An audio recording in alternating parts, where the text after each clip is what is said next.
Good morning students, welcome to Apsara physics class. Okay, last topic जो हमने किया था about hydrogen atom, that is the derivation for its radius, its velocity and its energy.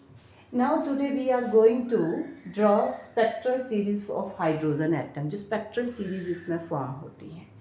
तो यहाँ पर अब हमें हाइड्रोजन एटम के बारे में पता है कि हाइड्रोजन एटम जो है उसका एटॉमिक नंबर 1 है हाइड्रोजन का।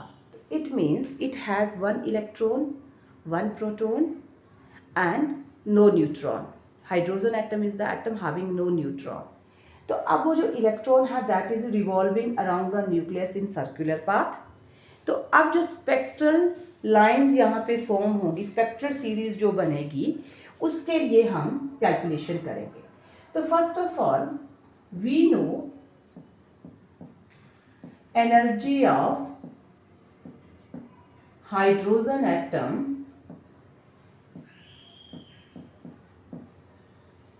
is given as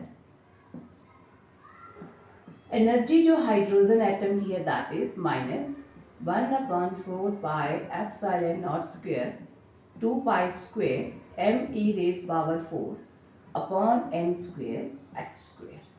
नाउ ये करने के लिए you have to learn this result. आपको ये रिजल्ट जो है लर्न होना चाहिए। यहाँ पे ये है हमारे पास एनर्जी ऑफ हाइड्रोजन एटम। अब अगर मैं लूँ if E I is the energy of ground state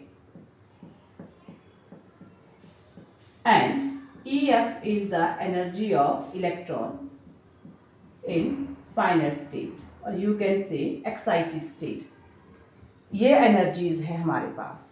तो according to them stationary state के लिए ये आ जाएगी, ग्राउंड स्टेट के लिए sorry, -1/4 pi epsilon not square 2 pi square m e raised power 4 upon n I square h square. This is for lower energy state and EF. It is equal to -1/4 pi epsilon not square 2 pi square m e raised power 4 upon n f square h square. तो ये ground और final states के लिए हमने energies लिखी। अब हमें पता है since we know E is equal to H nu, हमारे पास एनर्जी जो है that is equal to H nu. It means EI minus EF is equal to H nu. We can write up, हमारे पास ये है इनिशियल स्टेट और final state, तो ये एनर्जीज हमारे पास आई। तो we can write up this energy E is equal to H nu according to this equation. Now we will substitute values here.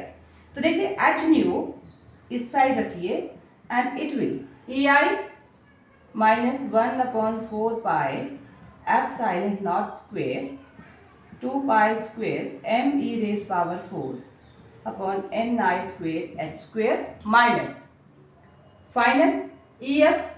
तो minus उसके बाद ये आपका -1/4 pi epsilon not square 2 pi square m e raised power 4 upon n square n f square h square. ना यहाँ पे आया। अब ये माइनस माइनस आपका plus, so -1/4 pi epsilon not square 2 pi square m e raised power 4 upon n I square h square minus minus plus, तो 1/4 pi epsilon not square 2 pi square m e raised power 4 upon n f square h square. Now इसको हम proper लिखते हैं। अब यहाँ पे जो हमारे पास आ रहा है H nu energy. Now you can write up this, देखिए 1/4 pi epsilon naught 1/4 pi epsilon not square, दोनों में कॉमन है, so take it common, common ले लिया आपने। सेकंड उसके साथ और क्या कॉमन है, 2 pi square m e raised power 4 upon h square और 2 pi square m e raised power 4 upon h square, ये भी common. 4/h², this is common. ये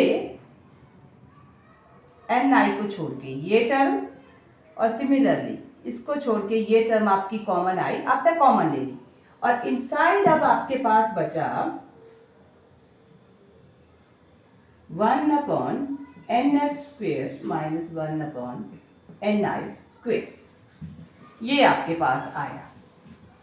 अब हमारे पास न्यू, इसको रखिए h को दूसरी साइड, तो 1/4πε0² 2π² me⁻⁴/h², और ये h यहाँ पे लेके गए तो ये h³ बना 1/nf² माइनस 1/ni²। नाउ आपको पता है c is equal to nu lambda, तो आपके पास न्यू आ गया c/λ, so you can write up c/λ is equal to 1/4πε0² 2π² me⁻⁴/h³, और ये आपका बाकी 1/nf² minus 1/ni²। Now c को भी दूसरी साइड लेके जाइए तो ये 1/λ और यहाँ पे ये CH³ बना। अब जनरली ये जो सारी टर्म है आपकी, it is equal to a constant RB called Rydberg's constant. ये है रेडबर्ग कांस्टेंट। तो आपके पास अब 1/λ जो है that is RB 1/nf² minus 1/ni²। ये है आपके लिए वेवलेंथ आपने जो कैलकुलेट करी for spectral series of hydrogen atom. और ये जो आपका रेडबर्ग कांस्टेंट है, इसकी वैल्यू हमारे पास होती है, RB लिखिए, RH लिखिए, your wish. This is 1.0967 into 10⁻⁷ meter inverse. You should remember this value because in numericals you have to use this. And also this result wavelength, length था हमारे पास, this is equal to this, ये result हमारे पास important है। अब इस result को लेके हम जब चलेंगे तो हमारे पास स्पेक्ट्रल सीरीज आएगी हाइड्रोजन एटम के लिए। तो अब क्या है, you got the result 1/λ is equal to RH 1/nf² minus 1/ni². Now, what is going on? अब when n is equal to nf आप बन लो and ni is equal to 2, 3 and so on, तो आपके पास ये अब टर्म रिड्यूस होके आ रही है RH to 1/1 का स्क्वायर माइनस 1/2 का स्क्वायर। और ये जब आप वैल्यू पुट करते हो इसमें, ये NF इक्वल टू 1 और NI इक्वल टू 2, 3, 4 और ये आता है आपके पास, तो this is your Balmer series. ये आती है आपकी बाल्मर सीरीज, और जो बाल्मर सीरीज है दैट आती है हमारे अल्ट्रावायलेट रीजन में। स्पेक्ट्रल लाइंस इसकी आती हैं अल्ट्रावायलेट रीजन में। तो you should remember this result very frequently कि बाल्मर सीरीज जो है that lies in ultraviolet region. और बाल्मर सीरीज के लिए always you put this value 1 and this value 2, 3, 4, 5 so जो आपकी दूसरी स्टेट्स आ रही हैं। Second, when you will put this NF equal to 2 and NI is equal to now 3, 4, 5. अगर ये 2 है तो ये 3, 4, 5 स्टार्ट करेंगे आप। तो आपके पास वेवलेंथ आ गया। अब RH सब्स्टिट्यूट करिए तो वहां पे 1/2² माइनस 1/3²। जब आपका 1/ नीचे 2² 2 आ गया यहाँ पे, तो ये आ गई आपकी, सॉरी ये लेमन सीरीज ऊपर मैंने बाल्मर बोला, लेमन सीरीज ऊपर थी। लेमन सीरीज जब आपने n को 1 पुट किया तो लेमन सीरीज आई, ये आई आपकी अल्ट्रावायलेट रीजन में। अब ये है आपकी बाल्मर सीरीज, और जो बाल्मर सीरीज है आपकी, वो आपकी लाई करती है स्पेक्ट्रल लाइन इन विजिबल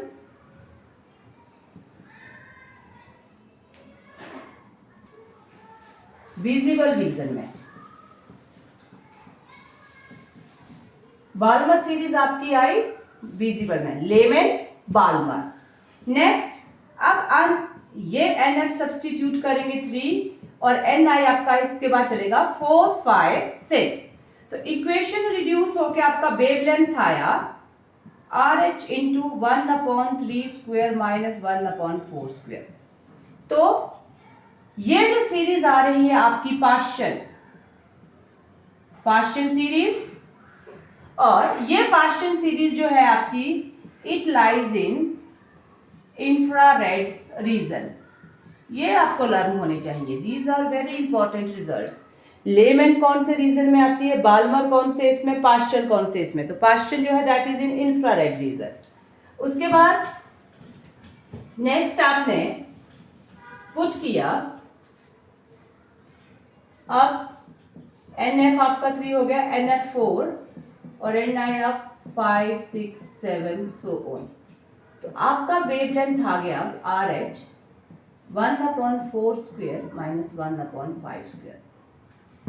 ये सीरीज आई आपकी ब्रैकेट सीरीज, और ये भी आपकी लाई करती है इंफ्रारेड रीजन में।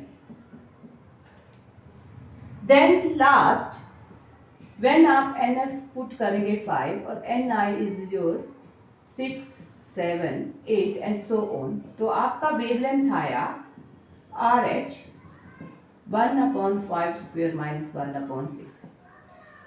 This is your Pfund series, और ये लाई करती है आपकी फार इंफ्रा रेड रीजन में। तो आपके पास हाइड्रोजन एटम की सीरीज आई लेमेन बाल्मर पाश्चन ब्रैकेट पफुंड। तो लेमेन के लिए फर्स्ट टर्म 1, बाल्मर के लिए 2, पाश्चन के लिए 3, ब्रैकेट के लिए 4 और पफुंड के लिए 5। और नेक्स्ट टर्म अकॉर्डिंगली आप सेट करेंगे and you will get the values. तो this is all about your spectral lines for hydrogen atom. Now next जो आपका रहेगा उसमें हम कैलकुलेट करेंगे, वहाँ पे ड्रॉ करेंगे energy level diagram for hydrogen atom. So please keep on watching, like it and subscribe my channel. Thank you.